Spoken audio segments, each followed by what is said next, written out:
Iran Israel US war.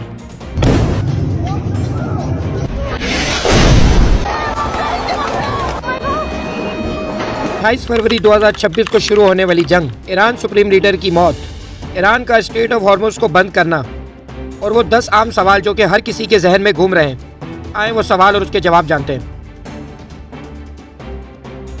क्या Ayatollah Ali Khamenei वाकई मारे गए हैं?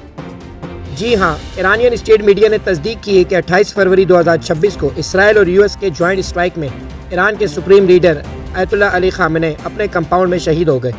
ट्रंप ने इसे ऑपरेशन एपिक फ्यूरी का सबसे बड़ी कामयाबी करार दिया है। स्ट्रेट ऑफ हॉर्मुज़ खुला है या बंद? ईरान की रिवॉल्यूशनरी गार्ड IRGC ने 2 मार्च को रास्ता बंद करने का ऐलान किया था। अगरचे ये कानूनी तौर पर बंद नहीं, लेकिन वहाँ टैंकर्स पर ड्रोन हमले हो रहे हैं और इंश्योरेंस कंपनीज ने कवर देना भी बंद कर दिया है, जिसकी वजह से कोई भी जहाज वहाँ से नहीं जा रहा। क्या पेट्रोल की कीमत वाकई 400 से 500 रुपये पर लीटर हो सकती है? जी बिल्कुल मुमकिन है। अगर इंटरनेशनल मार्केट में कच्चा तेल, जिसे क्रूड ऑयल कहते हैं, $150 पर बैरल को क्रॉस करता है, तो डॉलर महंगा होने और सप्लाई रुकने की वजह से लोकल मार्केट्स में पेट्रोल की कीमतें आसमान को छूने लगेंगी। क्या स्ट्रेट ऑफ हॉर्मुज़ का कोई ऑल्टरनेटिव रास्ता नहीं? सऊदी अरब और UAE के पास पाइपलाइंस हैं जो कि रेड सी तक जाती हैं, लेकिन वो सिर्फ 40% तेल संभाल सकती हैं। बाकी 60% तेल, तकरीबन तमाम LNG गैस सिर्फ इसी रास्ते से गुजरती है। इसलिए इसका कोई मुकम्मल मुतबादल यानी 100% रिप्लेसमेंट मौजूद नहीं है। क्या ये वर्ल्ड वॉर 3 की शुरुआत है? रशिया और चाइना ने इस हमले की शदीद मजम्मत की है और इसे आलमी तबाही करार दिया है। रशिया ने वार्न किया है कि अगर ईरान गिरा तो पूरी दुनिया इस जंग की जद में आएगी, मगर फिलहाल ये एक रीजनल वार है जिसमें 9 से ज़्यादा मुल्क, लेबनान, सूरिया, UAE, कुवैत वगैरह मुतासिर हो रहे हैं। अमेरिका और इसराइल के इस हमले के बाद ईरान को अब कौन चला रहा है? खामेनी की मौत के बाद ईरान में एक इंटरिम कौंसल, जिसे आर्जी कौंसल कहते हैं, बनी है।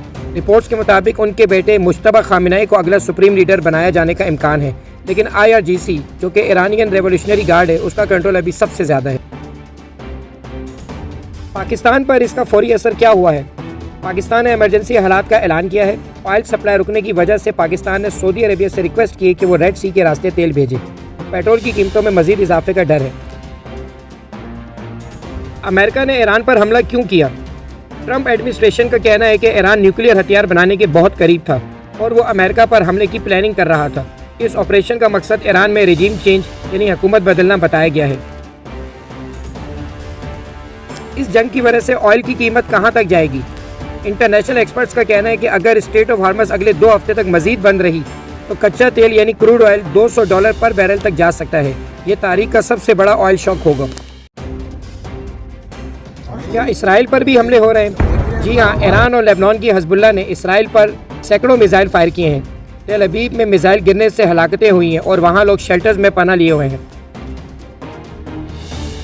गल्फ कंट्रीज जैसे UAE, कतर, कुवैत, इनका क्या रोल है?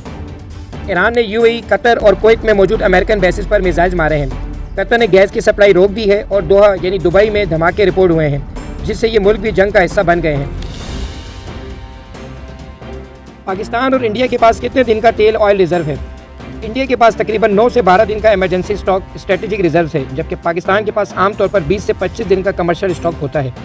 अगर रास्ता 1 महीने से ज़्यादा बंद रहा तो दोनों ममालिक में पेट्रोल की शदीद किल्लत यानी शॉर्टेज हो जाएगी। आखिरी सवाल, ये जंग कब ख़त्म होगी? डोनाल्ड ट्रंप ने कहा है कि यह ऑपरेशन 4 से 5 हफ्ते चल सकता है, लेकिन US मिलिट्री का कहना है कि इससे ज़्यादा भी लंबा हो सकता है।